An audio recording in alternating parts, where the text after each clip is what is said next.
नमस्कार। एसएस सुधा में आपका स्वागत है। मैं हूं शिव कुमार तिवारी।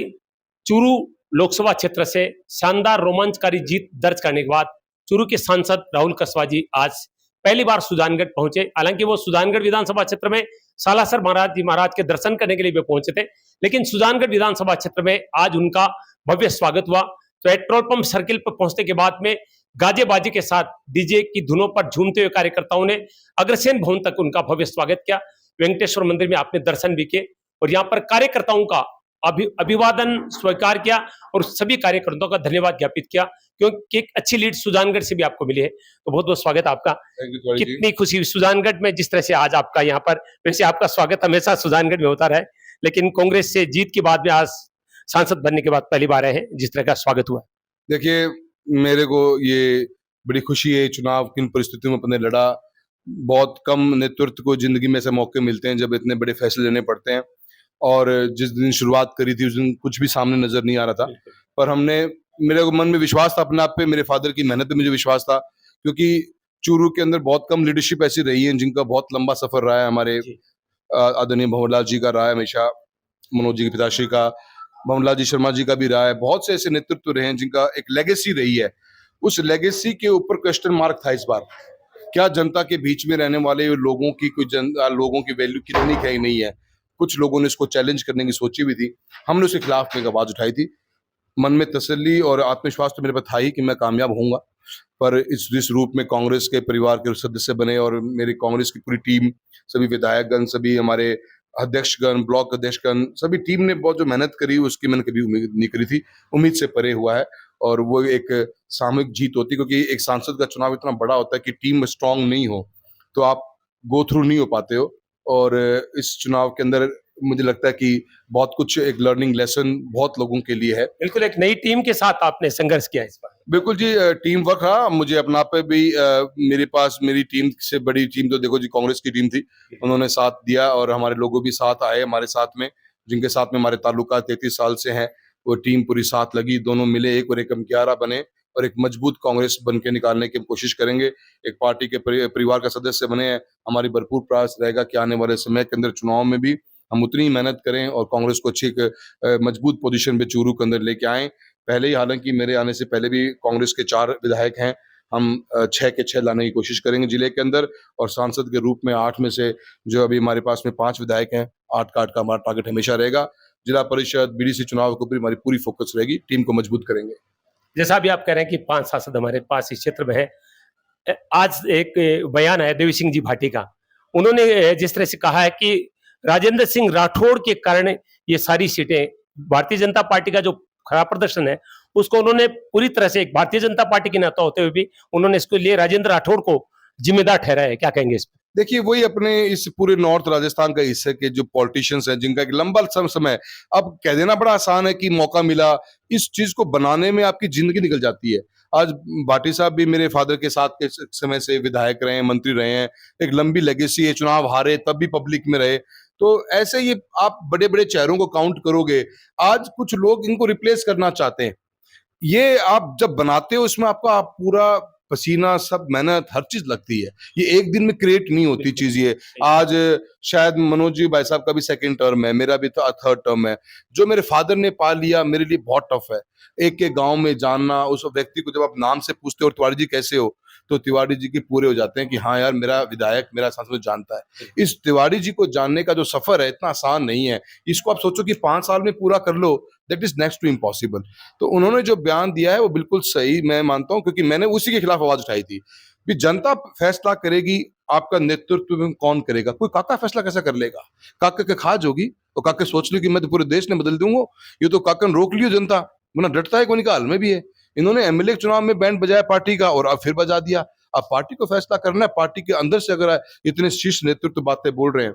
ये बात राहुल कसवा के चुनाव लड़ने की ना लड़ने की नहीं थी, ये एक थॉट के अगेंस्ट में, एक विचार के अगेंस्ट में हमने आवाज उठाई थी। उसके ऊपर जनता ने साथ दिया है और कांग्रेस परिवार ने हमें इस बात का हिस्सा बनाया। उन्होंने शायद इस चीज की वैल्यू करी होगी, और आप धीरे धीरे देखना ये लोग लगे हुए उस लाइन में है कि जो लीडरशिप सालों साल से क्रिएट होती आई है उसको खत्म करना चाहते हैं इस नाम के ऊपर। अच्छा, आपने एक बात और मैं जोड़ना चाहूंगा।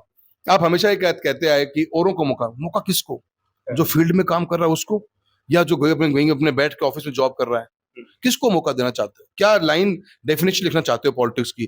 प्रजातंत्र की क्या नई परिभाषा लिखना चाहते हो? जो व्यक्ति एक दिन भी फील्ड में नहीं आया, आप कहते हो उसको मौका? अगर बीजेपी के कितने ही और विधायक या विधायक प्रत्याशी रहे होंगे, उनको मौका मिलता तो भी जनता स्वीकार कर लेती। ये थॉट जो बेचने की कोशिश की जा रही है, इसे कोई स्वीकार नहीं करेगा। हमने एक अन्याय के खिलाफ आवाज उठाई थी और जनता ने साथ दिया है। ये तो भारतीय जनता पार्टी को मंथन करना होगा कि भाटी साहब ने जो बात कही है, क्या उसको वो एतबार करते हैं कि नहीं करते हैं? जागो तभी सवेरा है। आपने जो एक शब्द दिया कि अन्याय के खिलाफ आवाज उठाई है मैंने, और लोगों ने जिस तरह से आपका साथ दिया, जिस तरह से आपने जीत दर्ज की, एक चीज बताइए, क्यों इस तरह की राजनीति होती है? जैसा आपने कहा, पहले किसी की हिम्मत नहीं हुई है कहने की कि नेताओं को मारा गया, नेता मार की एक रणनीति अपनाई गई। ये सब क्यों किया जाता है? क्या मिलता है? एक बड़ा नेता अगर ऐसा करता है तो ये कितना बड़ा गलत समझता है इसको आप? सर, इनकी कंस्ट्रक्टिव पॉलिटिक्स ही नहीं है। अगर आप देखो, ये आज भी उसी थकी हुई 1960 के रेडियो में पहले भी बताया था। इनकी मानसिकता डेवलपमेंट ओरिएंटेड हो ही नहीं सकती। इनको पता ही नहीं होता। मैंने इलेक्शन में चैलेंज किया था, आपके मार्फत भी चैलेंज किया था, मैं याद हो तो, कि आ जाओ करते हैं बहस और देखते हैं किसके पास क्या विजन है। कोई आया? और आप, मैंने इनको इलेक्शन में भी कहा था, बताओ चूरू के पुल के अलावा आपने क्या काम करवाया चूरू में? आप 33 साल में मंत्री रह लिए, क्योंकि डेवलपमेंट इनका एजेंडा ही नहीं है। इनका एजेंडा है दोनों को भड़काओ, आर्म ट्विस्टिंग करो। किसी की नौकरी है तो उसको प्रताड़ित इस बात को करोगे तो वो बाड़मेर भेज दूंगा ताकि उसका परिवार अस्त व्यस्त हो जाए। किसी का जॉब है तो उसको बिस्तर दबा दिया जाए।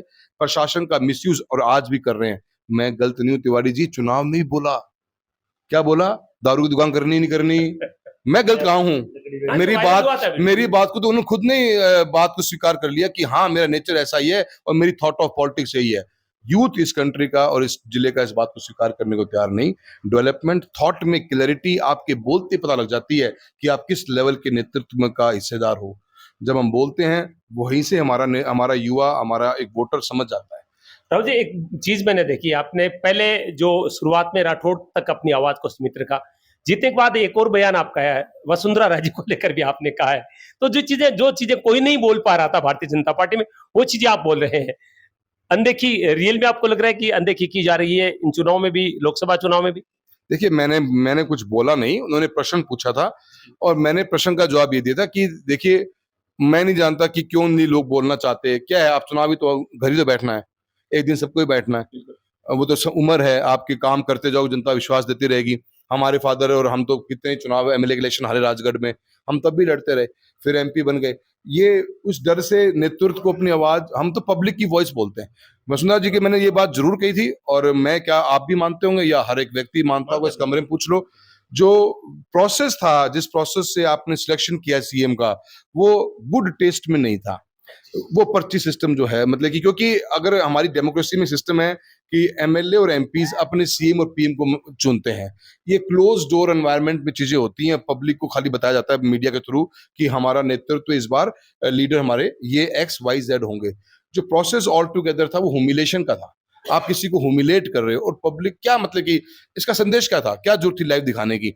आज से पहले हमने कभी देखा नहीं कि लाइव, आपने देखा कभी लाइव? न कांग्रेस में न बीजेपी में कि लाइव दिखाया जा रहा है कि एक सिटिंग सीएम जो रही है पहले बीजेपी से और जिसकी उम्मीद दुनिया कर रही है, आप उसी से पर्ची खुलवाते हो। एक ऐसा स्ट्रॉन्ग मैसेज देना चाहते हो क्या? क्वेश्चन तो जनता ये जानना चाहती है और मैं समझता हूँ चुनाव के अंदर भी कहीं ना कहीं पब्लिक में दर्द था इस बात का कि ये क्या हो रहा है, मतलब क्यों हो रहा है ये सब चीजें। बिल्कुल, वो वीडियो जिन लोगों ने देखा उन सबको तकलीफ ही हुई, क्योंकि वो एक दृश्य ही कुछ अलग ही टाइप का तो वो दृश्य ह्यूमिलेशन का था और ह्यूमिलेशन ने खास से हिंदुस्तान की जनता पसंद नहीं करती और कहीं ना कहीं लोगों के मन में बात है। आज मैं कांग्रेस का हूं और मैं खुशी इस बात की मुझे है कि मेरी पूरी टीम, मैंने मनोज जी के साथ भी कितने प्रोग्राम अटेंड करे हैं। पार्टी के अंदर मैंने एक चीज देखी कि आप पर्सनल कभी होते नहीं हो, किसी के बारे में हल्का नहीं बोला गया। लोगों ने अपना एक डेकोरम मेंटेन रखा है और पब्लिक एट लार्ज में जीतना हारना ही सब कुछ नहीं होता, वक्त की बात होती है कई बार। पर हम जिम्मेदारी के पद पर हैं तो जिम्मेदारी झलकनी भी चाहिए। जिस तरह से ये रिजल्ट आया है और एक मिलीजुली सरकार भारतीय जनता पार्टी ने 10 सालों के बाद में बनाई है, एक पुरानी परिपाटी पर इस बार भाजपा को चलना पड़ रहा है। आपको क्या लगता है कितना चुनौतीपूर्ण रहेगा ये? देखिए जी, रहना ही चाहिए क्योंकि बहुत से ऐसे मुद्दे हैं जिन मुद्दों के ऊपर नीतीश कुमार जी का और चंद्रबाबू नायडू जी का बहुत स्टेटमेंट्स पहले अलग आए हुए हैं। अब जब आप देख लीजिए, आपका इम्पैक्ट आपको नजर आ गया होगा। अग्निवीर बहुत बड़ी एक इशू था, हमारा युवा शेखावटी बेल्ट का राजस्थान का बहुत इससे प्रभावित था और बैकफुट पे आना पड़ा। पर अभी भी हाफ हार्टेड काम हुआ है। ऐसे अनेकों इश्यूज आएंगे। जिस तरीके से 10 साल का राज रहा है, शायद उसकी तो उम्मीद करी नहीं जाएगी। अगर उम्मीद करी जाएगी तो फिर झटके लगेंगे। ऐसा आसान नहीं होगा सफ़र ये 5 साल का, क्योंकि पब्लिक का परसेप्शन, व्यू, ज़िम्मेदारियाँ उन पार्टीज़ की, रीजनल पार्टीज़ हैं, उन पे ज़्यादा होती है। नेशनलाइज़्ड पार्टी पे शायद वो इग्नोर कर सकती हैं, पर इग्नोरेंस चलेगी नहीं, जहाँ तक मुझे उम्मीद है। मुझे नहीं लगता कि ये सफ़र इतना आसानी से तय हो जाएगा। 5 साल के सफ़र में बहुत झटके आएँगे। सत्र पहला शुरू होने वाला लोकसभा का किस तरह से राहुल कसवा की आवाज उठेगी क्षेत्र के लिए?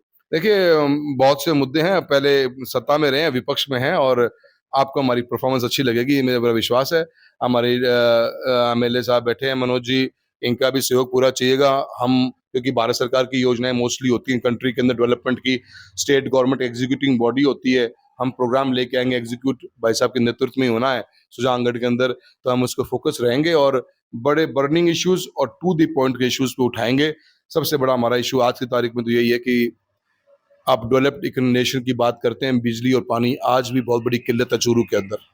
हम कैसे इस पे फोकस कर सकते हैं, कैसे हम, क्योंकि इसमें बहुत बड़ा पैसा चाहिए। 2,500 करोड़ रुपए की इन्वेस्टमेंट पिछले 5-7 सालों में हो चुकी है चूरू अकेले के अंदर, सिर्फ पीने के पानी को लेकर, और 2,500 करोड़ से ऊपर की इन्वेस्टमेंट के बाद भी पानी इन गर्मियों में लोगों को पीने को मिला नहीं। तो कुछ ना कुछ तो सोचना ही चाहिए। ऐसे मुद्दों पे बातें करेंगे और अवश्य करेंगे। बहुत बहुत धन्यवाद। वही आत्मविश्वास और वही बेबाक अंदाज राहुल कसवा का, और कह रहे हैं कि विपक्ष में बैठकर भी जनता की आवाज उठाएंगे और बड़ी जो मूलभूत समस्याएं हैं उनसे निजात दिलाने का प्रयास करेंगे। और आज सुजानगढ़ में पहुंचने पर कार्यकर्ताओं का आपने अभिवादन किया, धन्यवाद ज्ञापित किया, और निश्चित रूप से सुजानगढ़ में जिस तरह का प्यार राहुल कसवा को मिला है, ये निश्चित रूप से कांग्रेस के कार्यकर्ताओं का एक अलग रूप देखने को मिला, जिस तरह से उन्होंने जीत के बाद राहुल कसवा का यहाँ पर स्वागत और सम्मान किया।